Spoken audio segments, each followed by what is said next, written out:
Let's take off the top, go hit the club. What is good, you guys? It's your boy Chris. I am biggity back with another video. Today is going to be a reaction video to one of my favorite YouTubers ever, Swagkage. And you guys are the ones who brought me on to Swagkage. I didn't know who Swagkage was, and that's no shade. I just didn't know who he was. Now that I do know, I am completely obsessed. The dude is very talented. I love his edits and his research he puts into his videos. His information is incredibly accurate, and that's hard for me to admit because I don't like listening to YouTubers all the time because, however, they do make mistakes. And so I always encourage you guys to formulate your own opinion, but Swagkage is someone's information you can trust. And unlike the anti-Egyptian gods, he actually has some type of talent. Anyways, today is not a tea video, shade video. Today is just recognizing someone be absolutely phenomenal at their job. So I'm going to react to Swagkage reaction to FighterZ. So let's get on with the video. DragonBall FighterZ is a 2D 3v3 fighting game developed by Arc System Works and published by Bandai Namco Entertainment. Those of you who follow me on Twitter also know that it's a game I've been playing religiously for the past week thanks to the early access review copy Bandai gave me. This is a game that many people, including myself, have been following very closely since it was first announced, and for many people it's something of a dream come true. You want to know what's funny? He said thanks to the early review game that Bandai gave me. It's like he gotta just add that little bit in there. You know, we get it. You're a YouTuber. You get free stuff. You get early access. We understand. I'm just saying, like, I don't blame him. I would have said it too. I would have bragged about it too. Like, y'all was playing a beta 4 days ago, but a week ago I had the early access. You know, I could be wrong when it comes to this, but I mean, he just said it, but I just think it's funny because so many people would have loved that early access. Anyways, let me just continue.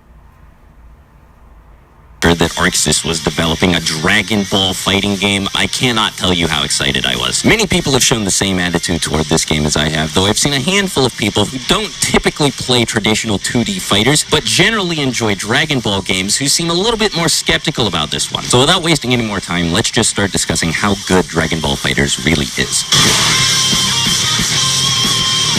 I'll start with story mode since it's what I consider to be the game's weakest aspect. Now, there are two ways you can look at what I'm about to say. The story mode will typically run you about 9 hours, and that can be either a good thing or a bad thing depending on how you feel about it. Since completing the story mode is mandatory to unlock Android 21, it's something that you're going to eventually have to sink 9 hours into. I have heard a few whispers about a game. Android 21 is sexy. I am obviously not attracted to anime characters, seeing how though that would be weird, but she is like the closest thing I could ever be attracted to an anime character. Just that big old, you guys know, I don't gotta explain her physique. I'm pretty sure I inserted a picture already somewhere in here if you didn't know who Android 21 was. But 9 hours of story, that's literally nothing.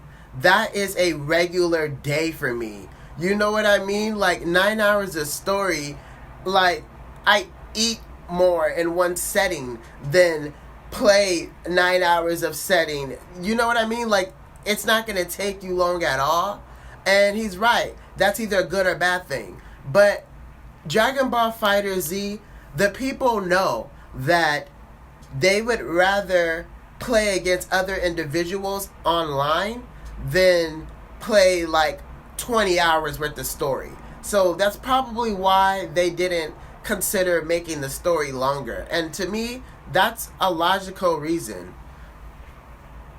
guide that supposedly comes with an early unlock code for Android 21, so this might be a pretty easy alternative to that. But if you don't feel like paying for the guide just to get to play as her early, then this is something you're gonna have to sit down and finish. And now, 9 hours is a lot of time. On one hand, you could view it as a lot of single-player content, which is definitely a good sign that you'll be getting your money's worth out of this game, but on the other hand, you could look at it as something that you have to spend 9 hours on that you don't want to spend 9 hours on. It's not a very difficult story mode, as a matter of fact. All but the last few fights against Android 21 are pretty easy. And since most of the fights are against the silent clones of the main cast, who say nothing, have no personality, and seem to have been made solely to fight, 9 hours of mindless combat against computers who aren't very good at the game can start to drag very, very quickly. Now, the story mode is littered with really cool scenes of characters interacting with one another. Some characters who you'd never expect to talk to one another. A lot of these character interactions, as a matter of fact, I'd go so far as to say all of these character interactions are extremely cool. Some of them are Can I just say, I appreciate Beerus and Wiz. I love Beerus and Wiz so much.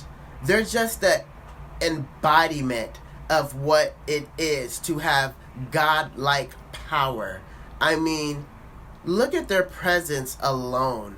I don't want to see Beerus get replaced of God of Destruction by Goku or Vegeta. I don't want to see that. I want Beerus to keep his title. Without his title, Beerus wouldn't be Beerus. You know what I mean? Like, it makes him that way.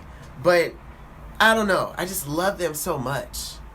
mandatory parts of the story that you'll have to watch no matter what, but others depend on your current team setup and also on the enemy you're fighting at the time. I won't spoil any here, but a lot of the conversations are really cool, sometimes really funny, and generally offer just enough incentive to keep you playing through the story, aside from the fact that you'll be unlocking Android 21. The story plays out sort of like Budokai 2's does, and plops you onto a board game-like map that you're free to explore one space at a time. You can fight as many enemies as you wish, or avoid as many enemies as possible, depending on how long you want the story mode to take. There are a handful of maps that force you to fight one enemy after another, and while these are by far my least favorite part of the story mode, they're pretty rare, so I can't knock it too hard for this. The plot of the story mode itself isn't anything spectacular. It's basically just run-of-the-mill Dragon Ball filler, so overall I'd say this story mode is a pretty mixed bag. It's enjoyable, but it's definitely something that you'll be glad to be done with once you're finished.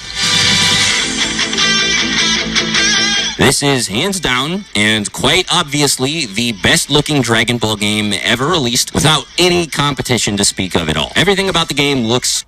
You know what's crazy? Growing up, I had a GameCube, and I played Budokai 1, 2, and 3, and I loved the 2D aspect of it. I started playing Street Fighter, and I loved that 2D aspect of it as well.